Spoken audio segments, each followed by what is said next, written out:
With Sai Baba, he put me back on track on spirituality. Spirituality right now is the most important thing in my life. I'm just going to darshan. I was like, Swami, what do you mean pure heart, pure heart? Like, how do you do that? And after darshan, after lunch, I went to the library, and on the first bookshelf, there's Purifying the Heart. Yeah. For me, it was a step-by-step book on how to really purify your heart. And in a nutshell, it tells you that you practice with whatever comes to you. So if it's anger, how do you transform that? And that anger is actually a mirror to yourself. Sai Baba and Amma and all these avatars that have come to earth are here to show us that the Guru is within us, that you are God, that I am God, that we all are gods, and that we have to awake to this reality. That's what our true nature is, and that's what we're here for. I need you to be a beacon of light. And this message is for everybody watching this. Every Sai devotee, every Amma devotee is like, we all are beacons of light. And he said, and beacons of lights are needed where there's more darkness. The teacher says it so clearly. Awake, awake. Awaken to the truth of who you are. Meet Paula Martinez, a Bogata-born devotee who is certainly no newcomer to the purpose of life. Welcome to Souljourns. This interview was recorded in Forsyth, Georgia, in July 2019. I've been in this spiritual journey since age 11. I can remember. I've been searching since I'm 11. I became a vegetarian. I stopped eating red meat when I was 12, and then became a vegetarian, I think 18 or something like that. And in that same year, 19 years ago, I met Sai Baba. So it's a very long story. But 19 years ago, you met Sai Baba? Yes. Before we get to that, were you raised Catholic? I was raised Catholic, very Catholic. I didn't go to mass that often, but I was raised Catholic with human values, but believing in somebody apart from Jesus being God was heresy, literally. So when I met Sai Baba, actually the person who introduced me to Sai Baba, he gave me a picture and a magazine. It's called Sai Magazine from Argentina. And in the middle of that magazine, there was a 2-page picture of Sai Baba. And that specific magazine was a full face of Swami. And literally the face went up and down again. And I was like, and I wasn't scared because it's like, oh, this doesn't happen. Something like that hasn't happened since I was a kid. Because when I was a kid, beautiful things happened. And I thought everybody, it happened to everybody. But as I come to learn, not everybody saw auras or stuff like this. When you said it went up and down, do you mean physically up and down? It went out of the paper and went back again. And I know it sounds crazy, and people who are watching this may say, like, she's nuts, but I was not. And it happened, and I think that was his first Leela, his first presentation card. He wanted to grab your attention. Yes, and he did. And I remember saying, like, oh my gosh. And then, so I asked my friend, who is this? And he said, like, he's God. And I was like, oh gosh, this guy is like on weed. But what really happened is he said, like, but you're also God. And you don't know it yet. And he does. And I went to a center. The first one I didn't like much, but then I went to a second center in Bogata, Colombia.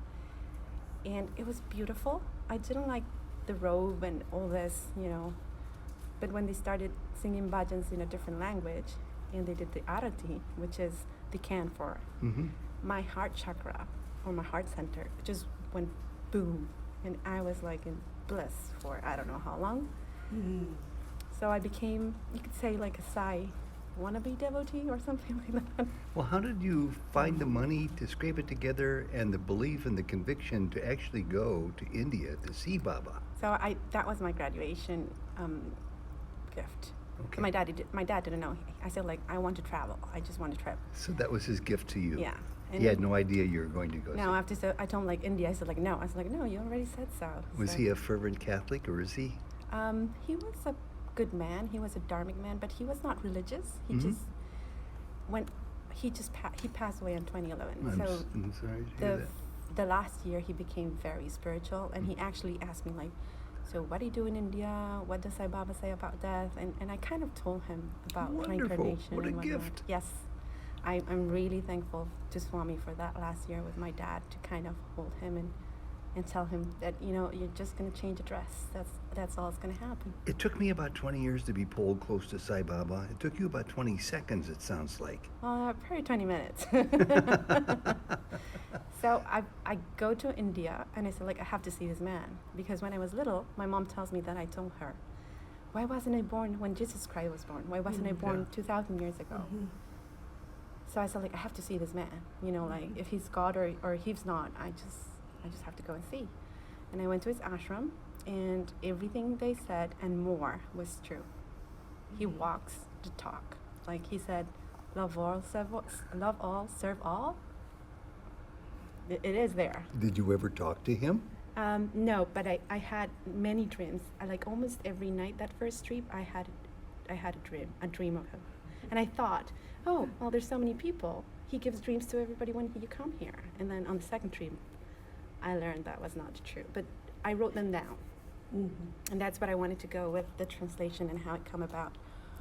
One of those dreams is about Rama, Mother Sita. Sita, Rama, and Lakshmana, right? Yeah, the three of them. And they're in the jungle. And Rama's in this forest. He's glowing blue, the most handsome human being I've seen. And I walked to him. And I said, like Rama. And he just says, pure heart. And I said, yes. And he says, with a just a stare, no, pure heart. Almost telling me, purify your heart. And I was like, yes, pure heart. And he says again, no, pure heart. And that's a dream. And I woke up very happy because I've dreamt of Rama and Lakshmana and Sita. And I met them through Baba's Ramakatha. That was the end of the book when I had this dream.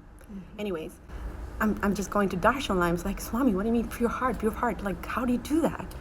And after darshan, after lunch, I went to the library, and on the first bookshelf, there's Purifying the Heart by John Galway. Or John Oh my Galway. goodness. And I was like, I have So to that get this. was your first major Leela, maybe your second major Leela. Yeah, major Leela, major Leela. Oh yeah, I have so many Leelas. but And you I'm- wanted to translate that into Spanish right away. Not right away. So I read it, and it took me probably 3 or 4 years to read it, because for me it was a step-by-step book on how to really purify your heart. And in a nutshell, it tells you that you practice with whatever comes to you. So if it's anger, how do you transform that? And that anger is actually a mirror to yourself. So basically, he says everything is a mirror. Everything's resound, reflection. Yep. One of his famous sayings. Famous quotes, yes. So I take this book and I start reading, right? And it took me probably more than 5 years, but now I know, looking back, that it's like peeling away like an onion. So you take away one attachment and you take away another thing. So you can be attached to things and I could spend hours talking about this, so that's why I'm just going to make it brief. Attached to recognition. So that was one attachment I had. He made me see through a boss, and it took me 6 months to work on it. And thanks to this book, instead of being mad at my boss and the situations, I said, what is she reflecting? What is she reflecting for 6 months? Until I knew that I was reflecting my attachment to recognition. Because I've always been recognized. I was an A+ student, great at sports, and for the first time, an authority figure gave me attention. Because of this book, I've been able to detach myself of many things. I still work with it. It's on. I mean, I buy them by the pack and give them away. I order them from India and just give them away. I think somebody gave us that book. We now. have it. Yeah. Joan McIntosh gave it to us. That's right. A couple of housekeeping points first. You can't be 35 or 40 because you said you met Baba 19 years ago. How old are you? I am. I just turned 40. You just turned 40? Yes. And Me you- and my sister. I know you're not attached to anything, but are you attached to some means of making a living? Do you work? Yeah, I do. I do work, and Baba and both Amma had told me it's okay to work. You still have to work, but more than that, I get to spread love and light. And you spread it to only your bosses? My bosses, my coworkers, the whole building. So that's another thing. And does it ever come back to you from these people? In other words, you're the font of Well, love and no, light no. to others. Amma and Swami are the love and font. I'm just an instrument. So, my first trip to Swami to India, it was 3 months and a half because I was graduating. I didn't have a job. Later, I came to find out it was 108 days. But long story short, I didn't want to leave. Like, you read it. It's like the purpose of life is moksha. It's like, Swami, I'm like, what am I going to do back there? I have no one, no strings attached. I just want to be here and meditate. And he says in a dream again, you have to go back. And I said, like, I don't want to go back. He's like, you have to go back. He's like, why? I need you to be a beacon of light. And this message is for everybody watching this. Every Sai devotee, every Amma devotee, every good, good devotee at heart is like, we all are beacons of light. And he said, and beacons of lights are needed where there's more darkness. So. Well, the various messages implied here, because I think you're also saying, in fact, I know you are, you don't necessarily have to have an IQ of 145 no, nothing like or that. 150. You don't necessarily have to have the job that gives you the shiniest title on the door. Yeah, that you don't others have can. to be You can do a CEO or a CTO or You can be whatever. anybody in any Yeah, position and I'm a senior specialist. with any education. Yes, any education. Yeah. Or not. Or Yes. not. Yeah, I think, who is it? The Dalai Lama says, like, we don't need more successful people in the world. We need more compassionate people in the world. So say more about what you said when you wanted to say more about. I want everybody to understand this. I got it immediately, and so did Jody.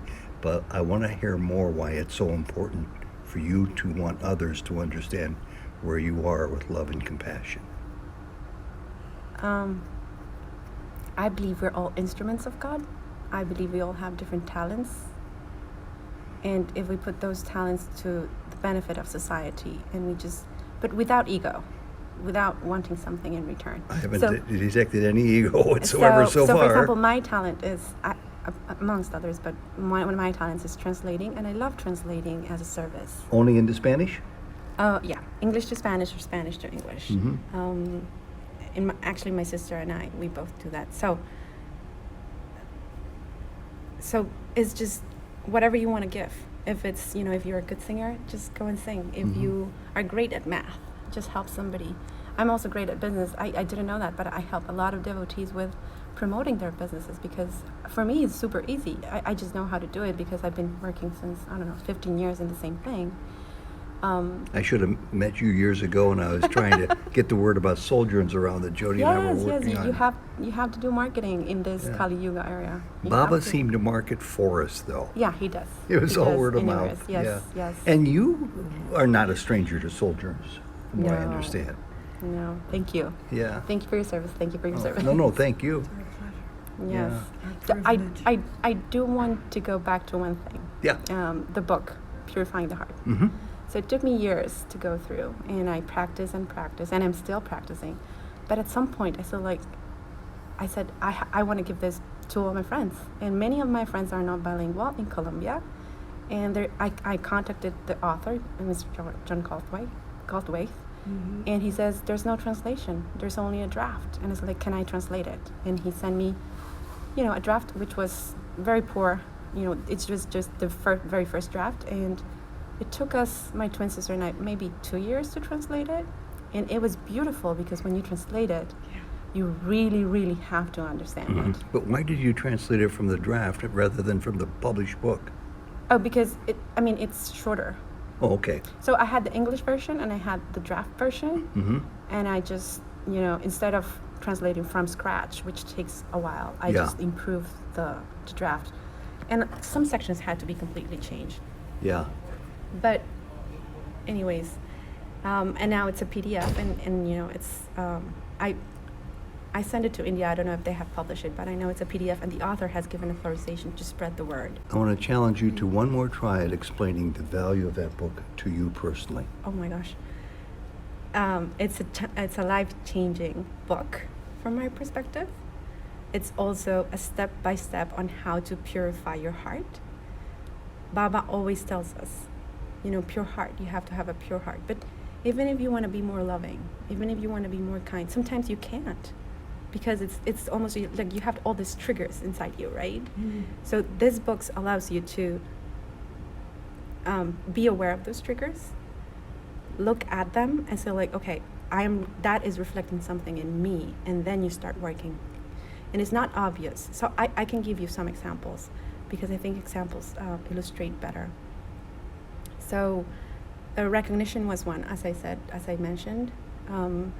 The other one was status. So I am very fortunate in Colombia. I went to the best university, one of the best female schools, and I was probably on the 3% of my country population. I took classes with sons and daughters of ministers and CEO daughters, and it was okay. I was just literally, my mom and dad, they had one business and they did good, so that's why we ended up in that. Well, you also have to have a good score, and when I came to this country 4 years ago, I had to give up. I was junior general manager of a startup in Colombia from an Arizona company. I had a car, I had, my apartment, I had, you name it. I checked all the boxes of successful per Western idea of success. And then I landed here because Baba gave me a green card, and that's a different Leela I won't talk about, on the day after my birthday. So I decided, okay, I'm coming because it's a present. And when I got here, nobody hired me. Nobody knew what Universidad de los Andes. You guys don't know what Universidad de los Andes is. Nope. Nobody knew my company, which was a group Corona, which is like a 500 fortune down there. Nobody knew nothing. And I cried my eyes, and I remember saying, Swami, why? But again, I took the book. It's like, what is this reflecting on me? What is this reflecting on me? And after not even 3 months, 2 months, it was a realization at night. It's like, of course, I am attached to being like a status quo. So I got headhunters always calling me down, and I was like, I'm attached to this. And it wasn't happening. It wasn't happening. And I thought because I came from them, I was going to get job offers like that, which always happened in Colombia. It never took me more than 2 or 3 weeks to get a job. And that night, I really said, like, please, Swami, just help me get rid of this attachment. And I kid you not, the next day, a headhunter called me, and he redid my resume and the whole process started, and I got a job within a month. Uh-huh. But only after you surrender your attachment, because you're not reflecting back. I wasn't getting a job because you keep reflecting back. And if you don't work in an attachment or a situation, let's say it's anger or it's sadness, you turn around the corner and you're going to face it again. Couple more. So that's the beauty of that book. Couple more questions. How has Sai Baba helped to change, or in fact changed your life? Oh, tremendously. 360 degrees. No, 180 degrees. So I'm a different person. But you had a pretty nice life to begin with. Yes, I was very blessed. I was very, very blessed. I was always searching when I was little, but when I met him, I actually remember saying like, oh, I should have studied something different, like medicine, because, serving. But now I know you can serve anywhere you are. You're doing a great service, and you're a journalist, so. Yes, but you've got a microphone to share your story now, which I know is going to be instantly recognized as of spiritual value. Who cares about success in the financial and material world? I think in spiritual value terms with a product like this. Yes. Like with Sai Baba, he put me back on track on spirituality. Spirituality right now is the most important thing in my life. That's why I spent a weekend here on a Guru Purnima, just meditating and cleaning myself, making myself better spiritually. And I should say where we are. This is Guru Purnima weekend. Tomorrow's Guru Purnima, the celebration, although the days, a couple of days henceforth. We're in Atlanta. This is 2019, and it happens to be Amma Shri Karunamayi's Guru Purnima celebration. What brought you to her? Swami brought me to her. Oh, you guys brought. I saw the video here, but coming to US, I was looking for satsang, and so I found the DC Center, Sai Center, but I was also looking for a yoga class, and that's how I met Darren, which I'm sure you guys. Darren. Yeah, he's a great yoga oh my teacher. Gosh. Well, his book is the next one to be translated. Is it really? Yeah, Amma wants that to be translated. He's here. Yes, he's here. I know. Yeah, we live in the same city. He's a good friend of ours. We have a Yeah, couple of he's wonderful lovely. interviews with him. So that's how I met Amma. Darren Summer? Yep. Yeah. Yeah. Okay, the last 30 seconds or 3 minutes is yours. What do you want to say that you didn't say so far that's going to be useful to anybody watching this? Sai Baba and Amma and all these avatars that have come to earth are here to show us that the Guru is within us, that you are God, that I am God, that we all are gods, and that we have to awake to this reality. That's who our truly nature is. That's what our true nature is, and that's what we're here for. So there's no blasphemy in saying I am God. I am God. I am no different than God. I am Satchitananda. You're a Baba devotee through and through. You're not. I'm a devotee too, and she's beautiful. She's love incarnate in my estimation. And yet you also have found out about Mooji's grace and gifts to humanity with leading people to self-realization in this lifetime. It came to you in a circuitous way from Baba, it seems. Can you explain that? And can you explain to Baba devotees why, in your estimation, that's okay? Yes. You're not being disloyal to No. Baba. Okay. So when I went to India and Baba's ashram, I was lead to Ramana Maharsha's ashram in Tiruvannamalai, Arunachala, sacred mountain of Shiva, for those who don't Was know. it Baba who led you there, or what? Yes, Baba led me there. So he broke his hip. And, we were told literally, like, Baba's not coming out for 2 weeks. And a devotee he was like a senior devotee, and I was a rookie devotee. He says, like, oh, Baba talks about Ramana, and a lot of discourses went about self-inquiry. Mm-hmm. And actually he does in like many of his, he goes, he also teaches the Who Am I, which is exactly Ramana Maharshi's technique. So he says, like, let's go to Arunachala. And, we all went, and Swami led us. I believe he did. He told me go there, and I meditated on that mountain. And that's a huge, long story I'm not going to tell you about, but I believe I burned a lot of karma there. I fell in love with the Shiva form, and I always loved Ramana. But he's passed. I didn't know he had living devotee or like living devotees of devotees. One was Papaji. Yeah, Papaji, and Papaji had a lot of disciples, and one of them is Mooji. So fast forward maybe a decade, and I'm in Colombia with my Sai brothers and sisters, and some of them say, like, in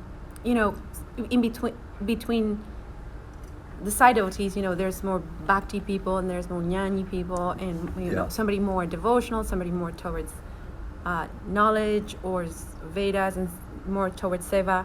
I like them all, but I really, really like the jnana. I like the self-inquiry, like going to the who am I, and somebody told me, like, you should watch a Mooji video, and it's like who's Mooji, and like right there we saw a Mooji video on self-inquiry, and it was very short, but it was to the point. I'm like, it was exactly what Ramana Maharshi said, and he was the one who told me he's from Ramana Maharshi's lineage.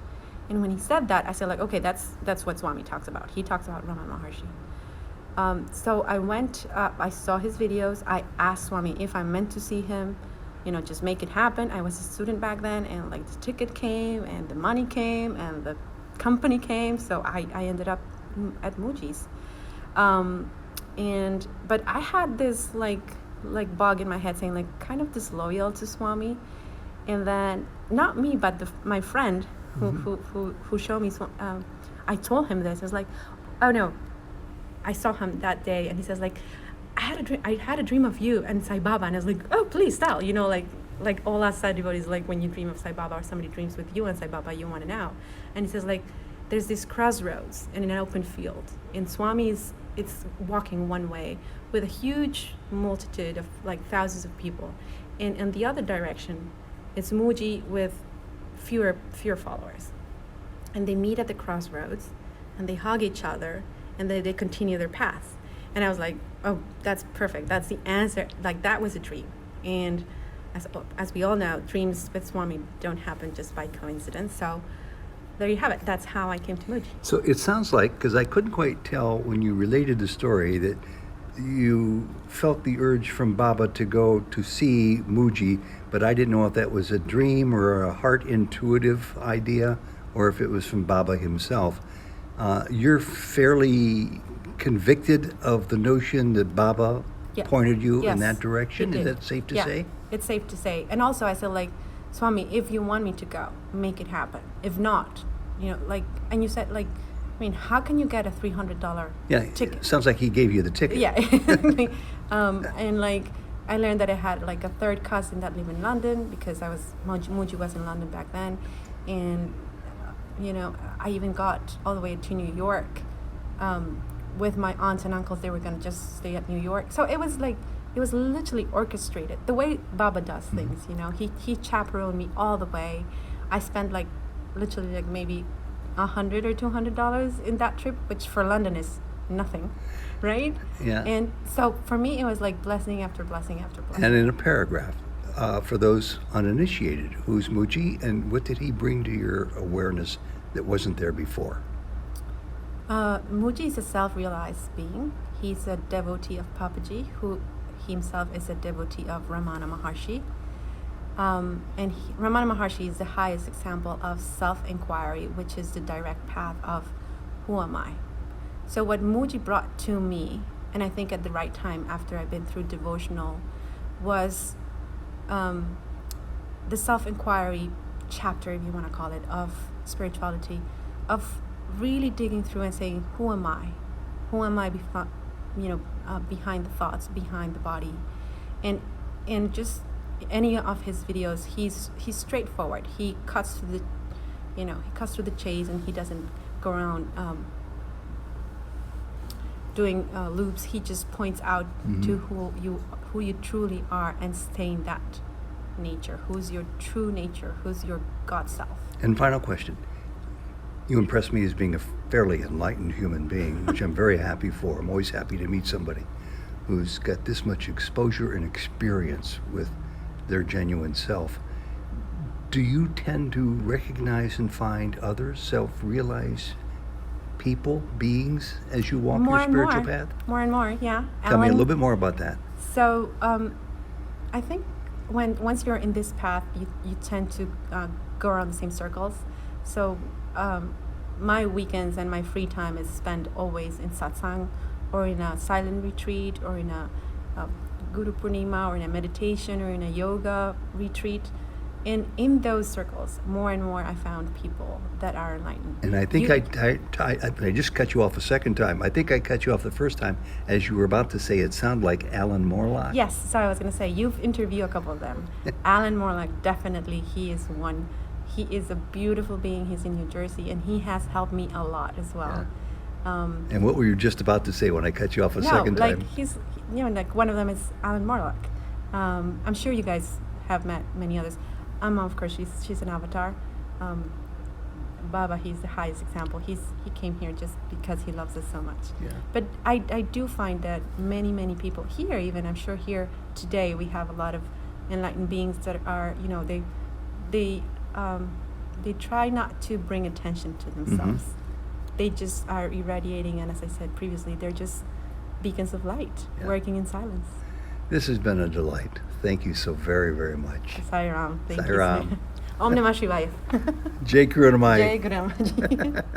Tell some Swami, like, when I saw, I think Susan and Michael's interview, and I said, like, when was it, to the Sai Universe webpage? It's going to be published at some point, I don't know when. And I said, like, okay, the dream and the book, because the dream was the one who pointed